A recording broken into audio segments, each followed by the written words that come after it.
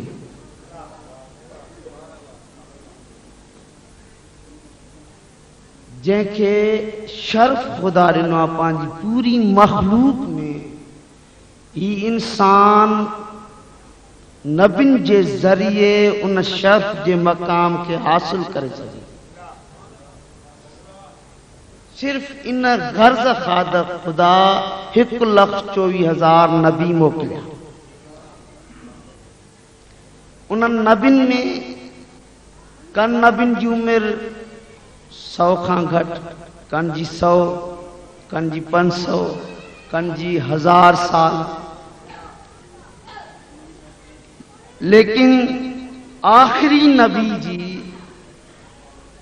وہ پہلے بھی وہ کہہ رہے تھے کہ خاموشی ہونی چاہیے، اور یہ جو مائیں بہنیں ہیں نا وہ ویسے بھی بولتی رہتی ہیں، بچے بھی ساتھ میں ہوتے ہیں، حالانکہ یہ گھر نہیں ہے، یہ عزا خان ہے۔ اگر آدمی گھر سے نکل کر ادھر آ جائے، پتہ نہ چلے گھر میں بیٹھا ہوں یا عزا خانے میں، تو پھر ان کا ادھر آنے کے مقصد کیا ہے؟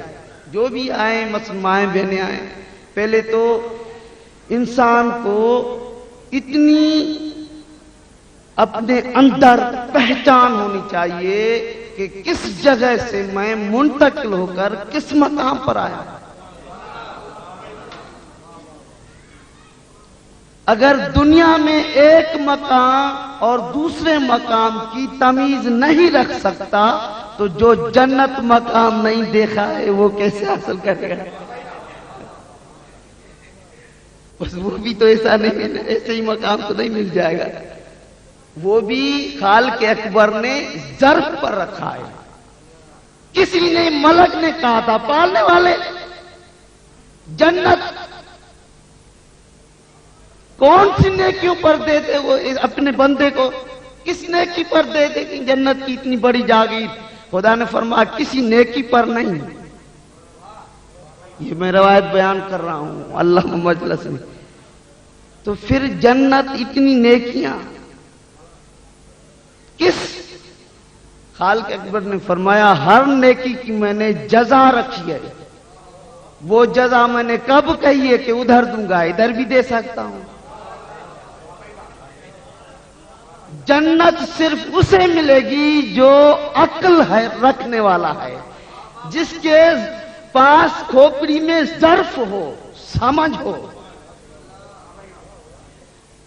جنت صرف اسے ملے گی۔ تبھی میرے چھٹے امام نے فرمایا لا ینال ولایتنا الا بالعقل، تو ہماری ولایت تک بھی وہی پہنچ سکے گا جو صاحب عقل ہوگا،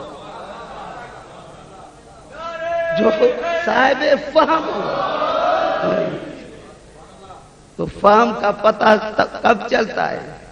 جب ایک انسان آپ کے بزم میں آنے سے مطمئن نہیں ہوتا ہے، کہتا ہے یہ نادان ہے، تو خدا کیسے ہوگا؟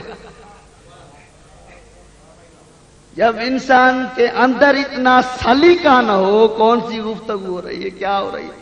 تو عزیزان من، میں آپ کے خدمت میں گزارش کر رہا ہوں، اور ویسے بھی پھر میں سینی میں چلا جاؤں گا، کیا کروں؟ ایک مرتبہ صلوات پڑھیں باواز بلند۔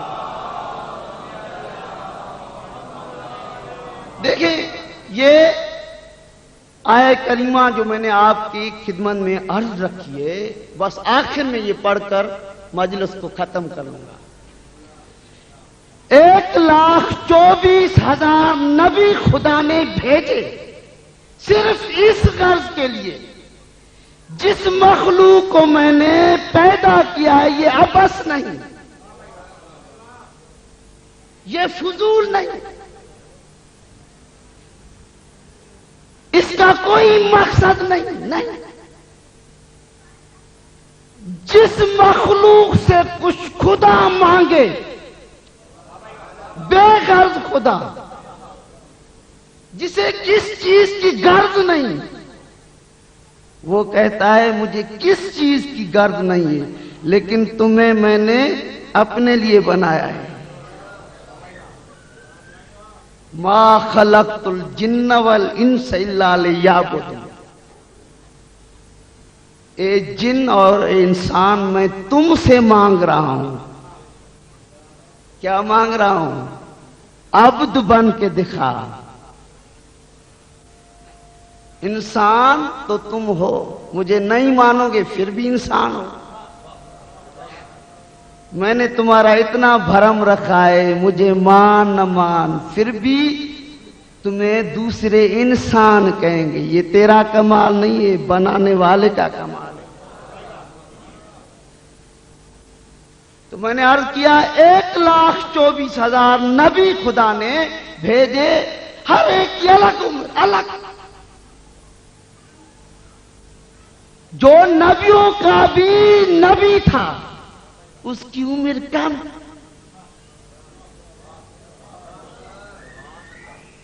بس یہ عرض کرنا ہے۔ اور انہیں اتنی فضیلت ہے کہ آدم سے لے کر عیسیٰ تک صرف مصطفیٰ کی رعیت نہیں، اگر محمد کو رسول اللہ نہ کہیں تو انہیں نبوت سے بھی خدا محروم رکھے۔ انہیں نبوت بھی ملی اس وجہ سے کہ جب جناب آمنہ کے لال کو رسول اللہ کہا تو اتنے سارے نبی آئے، ان کی عمریں کم، زیادہ، کن کی کتنے برس، کن کی کتنے 100 سال، کن کی 1000 سال۔ نبی کریم کی عمر تھوڑی، لیکن عمر تھوڑی، کام زیادہ، کمال زیادہ، امت زیادہ، ادوار دور زیادہ،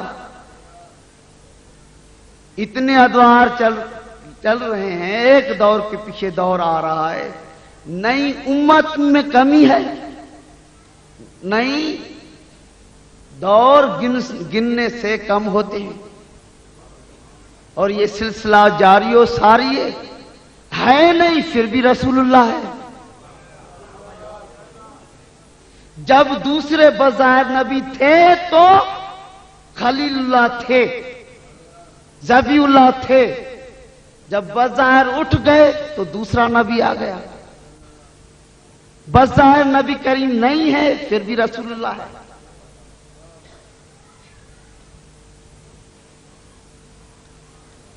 چار کتابیں نازل ہوئی بڑی، تین پہلے، آخر میں یہ آئے، کتاب قرآن شریف آئی، اور بہت صحیفے بھی آئے، صحیفوں کا تعداد شمار نہیں کیا گیا ہے، کیوں؟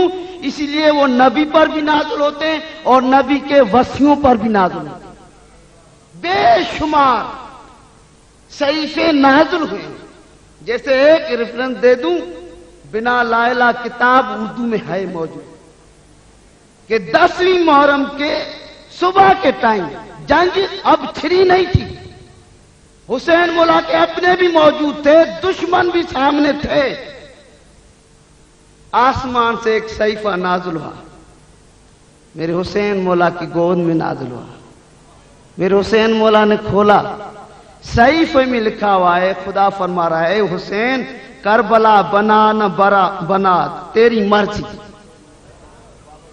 تھوڑا سا غور کریں، ایک میں آپ کی خدمت میں عرض یہ صرف اسی لیے کر رہا ہوں آرام آرام سے، ایک نبی اور وصی، اور وصی اور نبی کا مرتبہ کیا ہے؟ خداوند عالم فرما رہا ہے کربلا بنا نہ بنا تیری مرضی۔ اگر آپ کربلا بنائیں گے میرے حسین، بنانے کے بعد جو میرے پاس تیرا مقام منزل ہوگا نا، اگر نہ بنائیں گے کمی نہیں آئے گی۔ نہیں عزیزان من، آپ نے غور نہیں کیا، خدا نے فرمایا اگر کربلا نہیں بنائیں گے، اپنے بھائی کے بازو نہ دیں گے، پھر بھی تیرے مرتبے میں کمی نہیں آئے گی۔ شاید میری بات واضح نہیں ہوئی، حسین اس ہستی کا نام ہے جو اپنی منزل اور مقام میں کربلا بنانے کا بھی محتاج نہیں، عباس کا بھی نہیں، اکبر کا بھی نہیں۔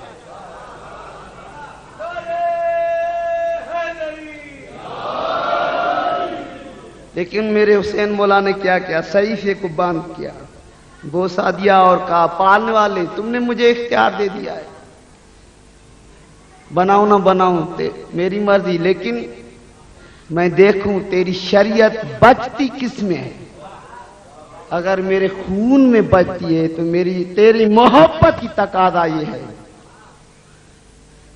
ہاں تیری محبت کی تقاضا یہ ہے کہ اکبر بھی دے دوں، عباس بھی دے دوں۔ دیکھیں جتنے ہم بیٹھے یہ نام شہداء کا سن رہے ہیں، یہ محبت اٹھ رہی ہے نا اندر میں، لیکن ہم میں سے کوئی ہے جس کو اکبر حسین مولا سے زیادہ پیارا ہو، عباس حسین مولا سے زیادہ کسی کو پیارا ہو؟ نہیں۔ اتنا جب پیار تھا حسین مولا کا اپنے بھائی عباس سے بھی، اکبر سے بھی، پھر کون سی وہ قیمتی چیز دیکھی تھی جس کی وجہ سے یہ خدا کی راہ میں قربان کر دیے؟ وہ بات کیا تھی؟ بس اس کی طرف آپ کو متوجہ کروں گا۔ 1,24,000 خدا نے نبی بھیجے، بھیجنے کے بعد ہر نبی پر آخری جو ذمہ واری خدا نے رکھی تھی، بس اب میں جلدی کروں گا، یہ ذمہ واری رکھی تھی، بس ہر ایک نبی سے کہلوایا اپنی قوم کو یہ سمجھاؤ کہ ہم آئے صرف اسی لیے انتظام کریں مصطفیٰ آئے گا. ہر نبی نے آخری سانس بند ہونے سے قبل جناب آمنہ کے لال کا تعارف کروایا. جب ایک ایسا وقت آیا، آ بھی گئے، چپ رہے. میری بات سمجھ رہے ہیں یا نہیں؟ نبوت کا سلسلہ منقطع کیوں؟ اسی لیے جو اب نبی آیا ہے وہ ختم ہے. آنے کے بعد چپ. اتنی نبی کریم نے چپ کی کہ 40 برس گزر گئے. 40 برس. ہم ایک گھڑی ایک گھنٹہ چپ رہتے ہیں؟ نہیں. اوپر خاموشی ہے، نہیں ادھر ادھر توجہ ہے مکمل سب افراد کی. 40 برس کتنے غلیظ ماحول میں حسنین کے نانا چپ رہے. اتنا غلیظ ماحول تھا کہ ایک دوسرے کو ان کو تمیز بھی نہیں تھی غلاظت کی وجہ سے. باپ کو بیٹے اور ماں کو بیٹی کا، بیٹی کو ماں کا، بیٹے کو باپ کا بھی خیال نہ تھا. لیکن میرے نبی کا کمال اتنا تھا، جب یہ سارے بے ادب نبی کے سامنے آتے تو تعظیم مصطفیٰ کی کرتے. لیکن کبھی نبی کریم نے کسی کو یہ نہیں کہا تم مشرک ہو، شرابی ہو. کسی عورت کو یہی نہیں کہا تمہیں شرم آنی چاہیے، چوکھٹ سے کیوں نکلی ہو باہر، شوہر سے اجازت لیے؟ نہیں. کیوں؟ نبی تو ہے، حکم نہیں ملا ہے. یہ بھی 40 برس 63 برس سے نکالے کتنی باقی عمر رہتی ہے؟ کیا یہ نبوت کے انجام سے جو پروگرام تھا اس سے یہ خالی گزاری مصطفیٰ نے پوری عمر؟ نہیں. 40 برس صرف ہمیں سلیقہ سکھایا. معلوم ہوا نماز کو قبول کرنا پڑھنا الگ بات ہے، سلیقہ اپنانا الگ بات ہے. اسلام کو قبول کر دینا الگ بات ہے، اسلام میں رہ کر سلیقے کے ساتھ زندگی کو گزارنا الگ بات ہے. اسی لیے کہ صرف سلیقے کے خاطر کہ انسان جانور ہو کر نہ رہے، انسان انسانیت کے روپ میں رہے، تو 40 برس چپ کی تبلیغ کی، خاموشی کی تبلیغ کی.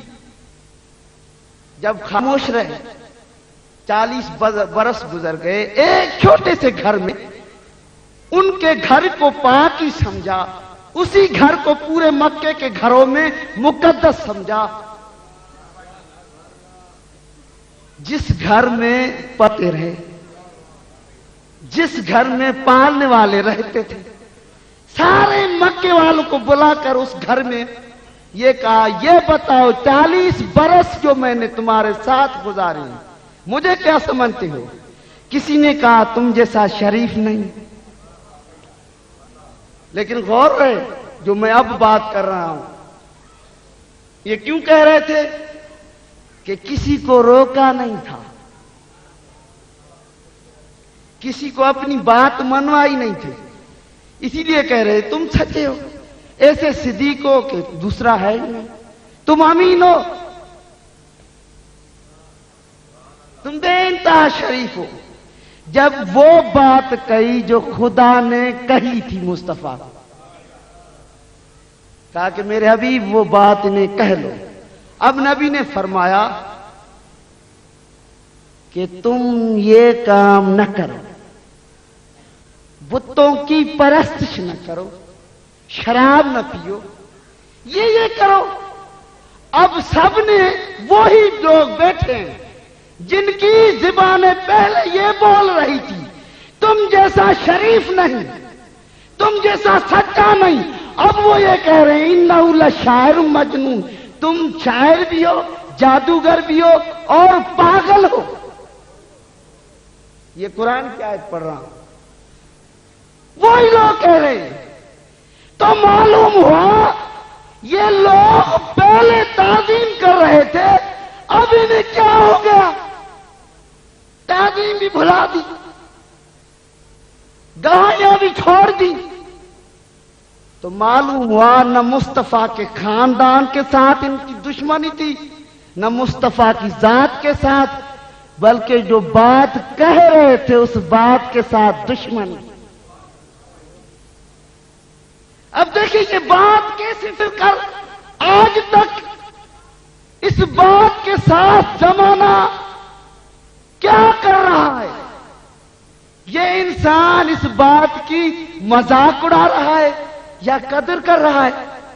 دیکھیں میں آپ تک پہنچا کر چھوڑ دوں گا.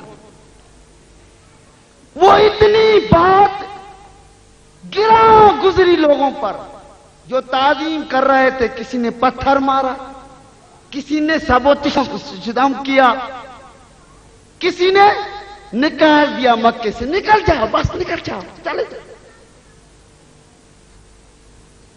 اس بات کی وجہ سے خدا نے حالات کو اتنا تبدیل کیا کہ پورے عرب کا جناب آمنہ کے یتیم کو سلطان بنا دیا. جب سلطان بن گیا لوگوں نے جبرن بات مان لی. میں تو یوں کرنا ڈر کی وجہ سے بات مان لی. تھوڑے تھے، میں نہیں کہہ رہا ہوں، قرآن کی آیتیں فَقَلِيلًا مَا يُؤْمِنُونَ. جو حقیقی مومن ہے خدا فرما رہا ہے میں نے 1,24,000 نبی گنو گے تو لاکھ ہو جائیں گے نبی، تو ان سب کا معائنہ کر کے میں نے تمہیں بتا دیا ہے مومن تمام تھوڑے. اب اندازہ لگائیں. یہ الگ بات جو میں بات کر رہا ہوں، جب عرب کے سلطان بن گئے تو پھر ظاہراً مانتے رہے، اندر میں کچھ اور.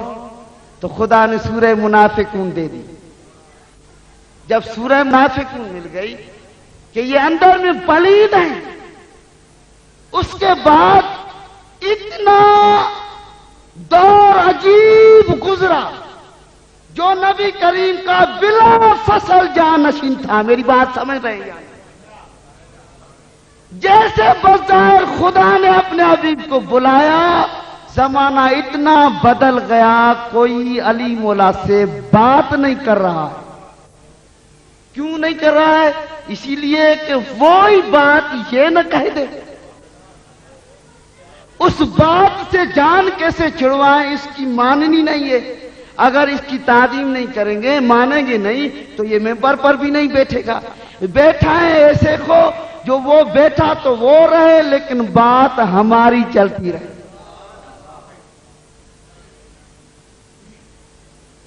میرے پیر امیر نے دیکھا کہ زمانے کا رخ اتنا دور ہو گیا ہے. میرے امام نے کیا ہمیں بھی درس دیا، جب ایسے حالات ہو جائیں تو کیا کرنا چاہیے. امام نے خاموشی اختیار کی، جناب مصطفیٰ کی 40 برس والی زندگی کو مد نظر رکھتے ہوئے اتنی خاموشی اختیار کی.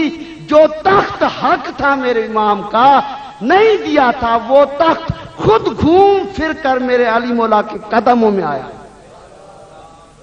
جب وہ تخت آ گیا اب لوگوں نے یہ سوچا کہ کیا علی نے بھی خاموش اختیار کیے، وہ بات نہیں کہے گا جو انہیں کہنی تھی. اب یہ خاموش ہے لہذا انہیں بٹھا دو، جو ہم چاہیں گے وہی ہوگا. جب علی مولا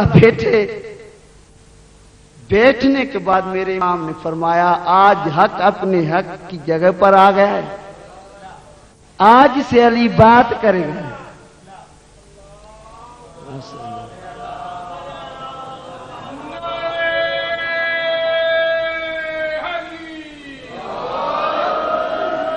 دیکھیں غور کریں جو کچھ کہنا چاہتا ہوں، اسی لیے میں نے یہ سے آرام سے بات کی ہے کہ ہوگا اس نے تو بولنا شروع کر دیا ہے. اب کیسے بنے گی بات؟ تو وہ نکل پڑے، صرف ساتھ چھوڑا نہیں، مقابلے میں آئے، صرف خود نہیں آئے، دوسرے جو گھر میں بھی بیٹھے تھے انہیں بھی لایا۔ میری بات سمجھ؟ اب یہ کس چیز کے ساتھ دشمنی ہے؟ اس بات کے ساتھ جس بات میں نبی کریم کو خدا فرما رہا ہے لولا لما خلقت الافلاک واقن مصطفیٰ، اگر تم نہ ہوتے کائنات نہ بناتا، لیکن میں خدا تمہیں بھی اختیار نہیں دیتا ہوں کہ میری بات میں اپنی بات کہہ لو، اس لیے کہہ دیا وما ينطق عن الهوى ان هو الا وحی یوحی، زبان تیری ہوگی لیکن میرے حکم کے سوا یہ بات نہیں کرے گی۔ اب خدا کی شریعت پر غور کر رہے ہیں کتنی ہے؟ خود خدا فرما رہا ہے نہ گھبراؤ، وما علیہم بحفیظ، تم ان کے ٹھیکے دار بھی نہیں ہو، وما انت علیہم بوکیل، تم ان کی وکالت کرنے والے بھی نہیں ہو، کیا ہو؟ وما علینا الا البلاغ المبین، تم صرف انہیں یہ کہہ دو ہمارے اوپر یہ ذمہ ہے کہ ہم تمہارے پاس خدا کی کہی ہوئی بات پہنچائیں، مانے نہ مانے آپ لوگوں کی مرضی، حساب لینے والا وہی ہے جنہوں نے یہ کہہ دیا ہے یؤمنون بالغیب، بغیر دیکھے ہوئے مجھے مانو۔ اب وہ اس بات جسے شریعت کہتے ہیں، اسلام کہتے ہیں، دین کہتے ہیں، اب اس بات کی خاطر کتنے رنگ ہوئے۔ اس انسان نے جب اپنی جان چھڑوانی چاہی کہ یہ بات کو نہ قبول کروں، نہ قریب جاؤں، نہ اسے تسلیم کروں، کہ پھر یہ ان ہستیوں کا بھی دشمن بن گیا جو وہ مقدس ہستیاں یہ بات لائے تھے، قاتل بن گئے۔ اب کیسے پتا چلے؟ جب وہ ہستیاں بظاہر تھی تو یہ لوگ قاتل ظاہر ہوئے، اب قاتل پتہ نہیں چلتا ہے، شریف کون ہے، بدماش کون ہے، قاتل کون ہے، مقتول کون ہے؟ جس کے گھر میں دین قتل ہو رہا ہے۔ اب یہ بات ابھی کڑوی بھی ہے، میرے امام نے فرمایا الحق کو مرن، حق کڑوا، میرے جس کے گھر میں دین قتل ہو رہا ہے، صبح کو وہ اٹھتا ہے تو ہاتھوں سے قتل کرتا ہے، کبھی بیٹی سے کروا رہا ہے، ایک ضرب بیٹی کو بھی کہتا ہے بیٹی اچھا محرم دورے چلو تم بھی ایک دن پر ضرب مار لو، اٹھی وہ تیار ہی کالج کے لیے، دوپٹہ سنبھالا نہیں، یہ دوپٹہ نہیں سنبھالا ہے، دین پر ضرب ماری۔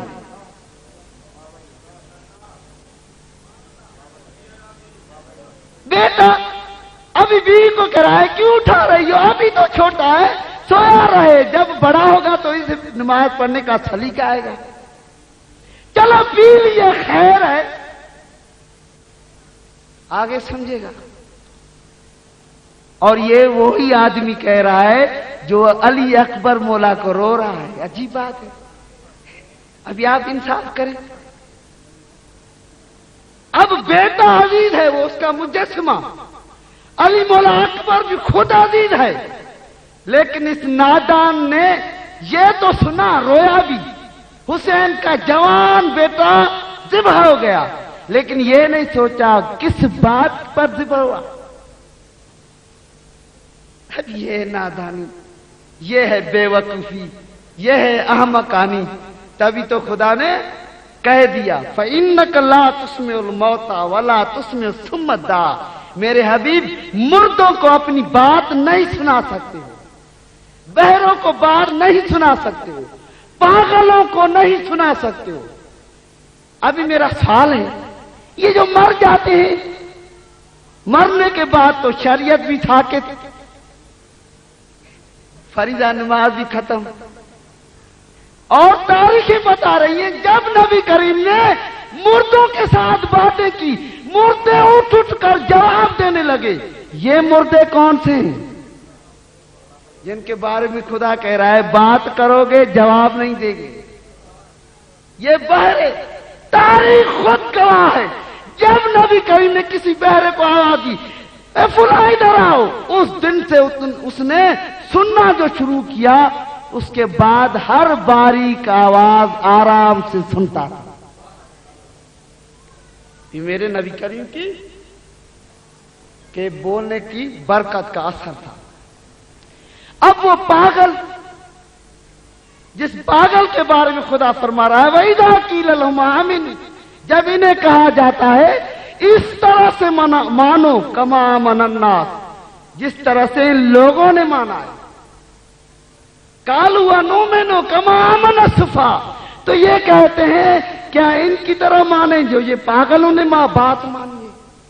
معلوم ہوا جب کوئی شریف، جس زمانے میں ہونا ان شریفوں کو بدماش بیوقوف کہتے ہیں، خدا نے کہہ دیا الا انہ مصفاء ولکن لا یعلمون، حقیقتاً میرے حبیب پاگل یہ لوگ ہیں. کیوں؟ اسی لیے یہ جاہل ہیں، اسی لیے پاگل ہیں.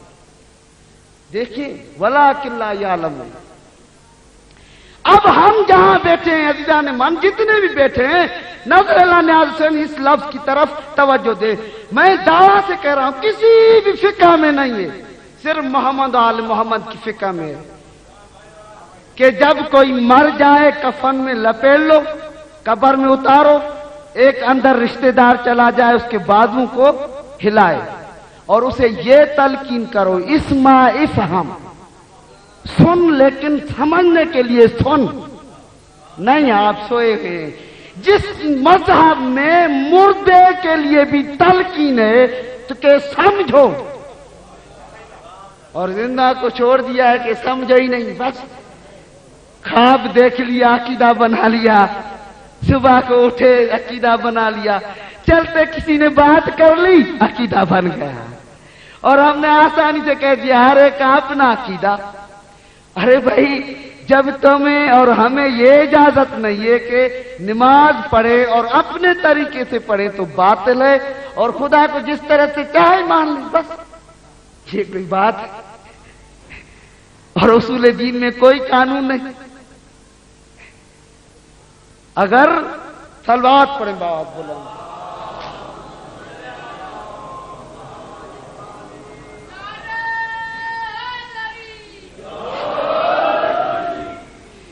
جس مذہب میں مردوں پر بھی فریضہ ہے کہ وہ سنیں اور سمجھیں، اس مذہب میں زندہ پر بہت بڑا فریضہ ہے کہ وہ بات کو سنیں اور سمجھیں. اور دوسرا یہ فریضہ ہے کہ سوائے 14 کے نہ کسی کے فعل کو پکڑے نہ کسی کے قول کو. جو بھی آئے اگر اس میں پر بھی آئے، اگر 14 کے قول کے خلاف بیان کر رہا ہے کچھ، 14 کے موقف کے خلاف، دیکھیں نبی کریم نے کہہ دیا کلو نا محمد. کس لیے کہا تھا؟ تاریخیں اٹھا لیں، کتب دیکھ لیں، بڑے بڑے علماء سے بھلے پوچھ لیں، ہر نبی اور امام کا، ہر معصوم کا چہرہ اپنا اپنا تھا، ہر ایک کا چہرہ نور تھا، لیکن اپنا اپنا تھا. پھر کلو نا محمد کیوں کہا؟ اسی لیے کہ ہیں 14، بات ایک ہوگی، کام ایک ہوگا. اب لوگ پوچھ رہے ہیں، اب کیا پوچھ رہے ہیں کہ آپ فلاں نماز کیسے پڑھ رہے ہیں، لیکن ڈوبنے کا مقام ہے. جتنے ہم ابھی ادھر بزرگ بیٹھے ہیں، میں عرض کر رہا ہوں ایمان سے اس کے سر پر قرآن رکھ کے پوچھ لیں، یہی پہلے ذاکرین مقررین آتے تھے نا ادھر جب پرانے تھے، تب یہ نماز ہم پڑھتے تھے یا آج سے شروع کیے؟ اور جو مسئلہ ابھی چل رہا ہے یہ کیوں چل رہا ہے؟